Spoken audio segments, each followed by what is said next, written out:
नवजात शिशु को घर। नमस्कार, राम राम। मैं आचार्य कुलदीप। संस्कारों की श्रृंखला पे हम बात कर रहे थे और इसी क्रम में एक संस्कार होता है बालक के जन्म के बाद, जिसको निष्क्रमण कहते हैं, जिसका शाब्दिक अर्थ होता है किसी भी नवजात शिशु को घर से बाहर ले जाना। अब आज स्थितियां ऐसी विपरीत हो गई हैं कि ज़्यादातर स्थिति में बच्चे का जन्म घर से बाहर ही होता है, अस्पताल में होता है।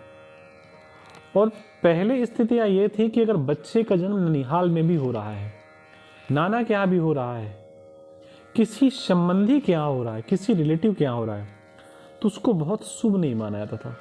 ऐसा माना जाता था कि बालक अपने घर पे ही हो, बच्चे का जन्म अपने घर पे भी हो। लेकिन स्थितियां बदल गई हैं, समय के साथ चीज़ें कई बार परिवर्तित हो जाती हैं। तो उन सब का ध्यान रखते हुए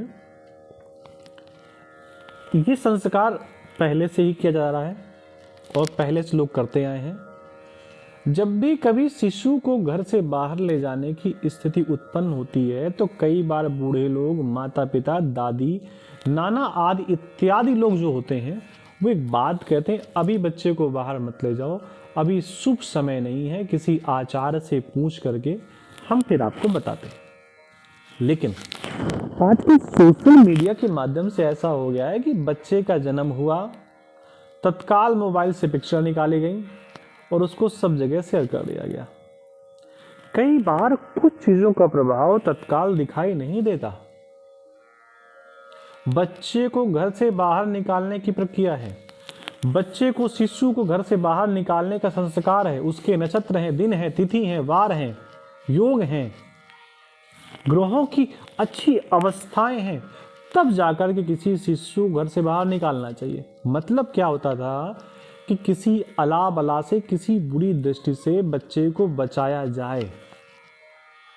इसलिए यह संस्कार निर्धारित किया गया कि जब तक वो शिशु उस प्रक्रिया में सकारात्मक ना हो जाए, किसी के दुष्प्रभावों का परिणाम उस बच्चे पर ना पड़े, तब बाहर निकालने की बात कही गई।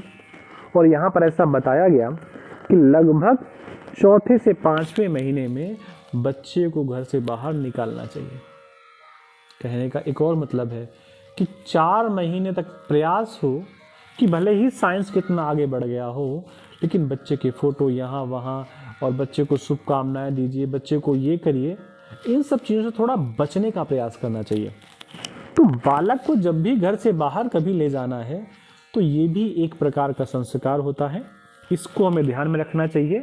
इसमें हम बिल्कुल नहीं बताएंगे कि कब दिन कैसे लेना है, क्योंकि बहुत बार बहुत कुछ बताते समय खर्च हो जाता है और लोग भूल भी जाते हैं। लेकिन इतना याद रखिए कि बच्चे को घर से अगर निकाल रहे हैं तो समय देखें, घड़ी देखें और उसके बाद अपने किसी आचार्य से पूछें और उसके बाद उस प्रक्रिया को पूरा करें। एक और प्रक्रिया होती है अन्नप्राशन, जिसका मतलब होता है बच्चे को माँ के दुग्ध के अलावा किसी और वस्तु के सेवन के लिए छूट देना, कि आप फल खा सकते हैं, आप दाल का जल पी सकते हैं, आप किसी फल का रस स्वीकार कर सकते हैं। देखिए, सनातन संस्कृति में इनको भी शुरू करने के लिए कुछ नियम बताया गया और उसमें यह भी बताया गया कि जब भी पहली बार बच्चे को घर से बाहर की, क्षमा करें, माँ के अलावा किसी और वस्तु का सेवन करवाया जा रहा है, उसे खिलाया पिलाया जा रहा है, तो घर के जो बड़े बूढ़े हैं वही उस संस्कार को करेंगे। देखिए, दुग्ध पान के अलावा, मैं बार बार कह रहा हूँ, कोई भी वस्तु अगर आप खिला रहे हैं, मीठी खीर भी खिला रहे हैं, आप घर में श्री सत्यनारायण जी कथा हुई और आप उसका रस भी उसको देना चाहते हैं बच्चे को, तो ये ठीक नहीं है। क्षमा करें, हो सकता है किसी को थोड़ा सा ऐसा लगे, लेकिन ये संस्कार के माध्यम से किया जाए। उस दिन वो तिथि पड़ रही हो तो आप उस दिन अन्नप्राशन करवाइए और किसी बड़े बुजुर्ग के माध्यम से अन्नप्राशन संस्कार हो। पुत्रियों को 5वें, 7वें, 9वें महीने में इस संस्कार को करवाना चाहिए और बेटियों को 6वें, 8वें और 10वें महीने में इस संस्कार से परिपूर्ण कर देना चाहिए।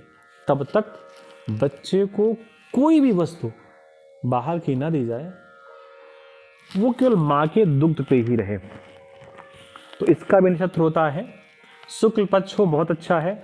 गुरु शुक्र अस्त ना हो जब अन्नप्राशन संस्कार किया जा रहा हो, इस बात का बिल्कुल ध्यान रखें।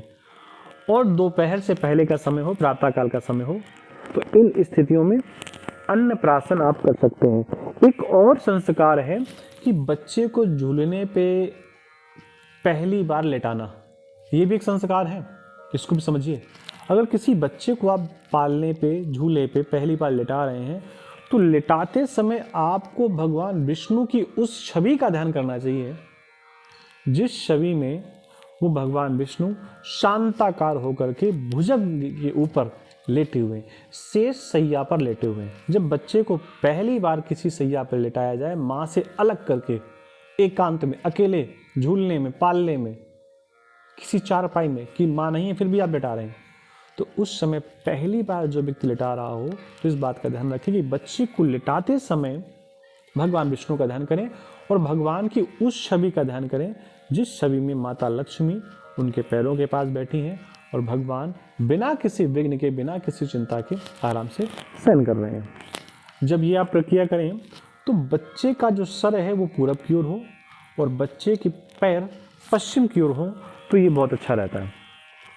भूमि पर भी बैठाने का नियम बताया गया, 5वें महीने पे के बाद ही बताया गया कि 5वें महीने के बाद ही बच्चे को भूमि पर लिटाना चाहिए। और तांबुल बछड़ा का मुहूर्त बताया गया। देखिए आज की स्थिति में अगर हम ये कह दें कि बच्चे को तांबुल इस महीने खिलाइए, तो लोग कहेंगे कि आप ऐसी वस्तुओं के सेवन का प्रचार कर रहे हैं जो ठीक नहीं है। तो तांबुल खाना कोई गलत बात नहीं है। संस्कारों में जितने भी देवता हैं, पूजन के बाद उनको भोग में तांबुल जरूर अर्पण किया जाता है। सुपारी, लौंग, इलायची के साथ पान जरूर अर्पण किया जाता है। तो बच्चे को जब भी कोई वस्तु बाहर की खिलानी हो, उस पर भी मुहूर्त का विचार करें, अपने आचार्य से पूछें। और 2.5 महीने के बाद, वैसे तो दूध के अलावा कुछ नहीं, लेकिन फिर भी अगर आपको तांबुल खिलाने का मन है तो तांबुल नहीं, फलों का रस कम से कम 2.5 महीने का शिशु हो जाए, उसके बाद ही बच्चे को ऐसी वस्तुओं का अन्नप्राशन जैसे संस्कार से बच्चे को गुजारना चाहिए, जो बच्चे के जीवन के लिए बहुत ही लाभकारी है। आज के संस्करण में इतना ही।